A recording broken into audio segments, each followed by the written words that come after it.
আসসালামু আলাইকুম viewers, welcome to my page সীমার স্নিগ্ধ দিন। আজকের রেসিপি ডিম আলুর তরকারি। এটা সবাই পারে, নতুন কিছু না।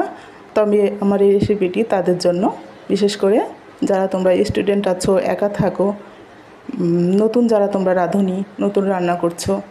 ডিম আমি সিদ্ধ করতে দিয়ে দিয়েছি একটি পাত্রে। এটাতে আমি শুধু ডিমই সিদ্ধ করি, একটু সামান্য লবণ দিয়ে ডিমটা সিদ্ধ করে নিলাম। এবার কড়াইয়ে দিয়ে দিলাম পানি মধ্যে কিছুটা আলু দিয়ে দিলাম। এখানে আমার হাফ কেজি পরিমাণ আলু আছে। আলু সিদ্ধ হয়ে এসেছে, 7 থেকে 8 মিনিটের মধ্যে আলু সিদ্ধ হয়ে আসবে। ডিমের খোসাগুলো এদিকে ছাড়িয়ে নিয়েছি।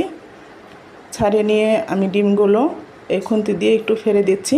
তোমরা চাইলে কাঁটা চামচ দিয়েও ফুটো করে নিতে পারো। আমি কড়াইয়ে তেল দিয়ে দিলাম। তেল গরম হয়ে আসলে তাতে ডিমগুলো দিয়ে দিচ্ছি ভাজার জন্য। হালকা আঁচে ভেজে নেব। দিয়ে দিচ্ছি সামান্য পরিমাণ মরিচের গুঁড়ো, স্বাদ মতো একটু লবণ, হলুদের গুঁড়ো দিয়ে ভালো করে ভেজে নেব। ভাজা হয়ে আসলে আমি ডিমগুলো তুলে নেব। ডিমগুলো তুলে নিয়ে ওই কড়াইয়ে ওই তেলের মধ্যে আমি 2টি মাঝারি পেঁয়াজ দিয়ে দিচ্ছি একটি তেজপাতা ভেঙে দিয়ে দিলাম 4টি এলাচ, একটা বড় দারচিনি, 2টি লং দিয়ে ভালো করে ভেজে নেব। ভাজা হয়ে আসলে আমি ওতে পানি দিয়ে দিলাম পরিমাণ মতো। 1 চা চামচ আদা বাটা, 1 চা চামচ রসুন বাটা, 1 চা চামচ মরিচের গুঁড়ো, জিরে বাটা 1 চা চামচ, লবণ স্বাদ মতো দিয়ে ভালো করে কষিয়ে নেব।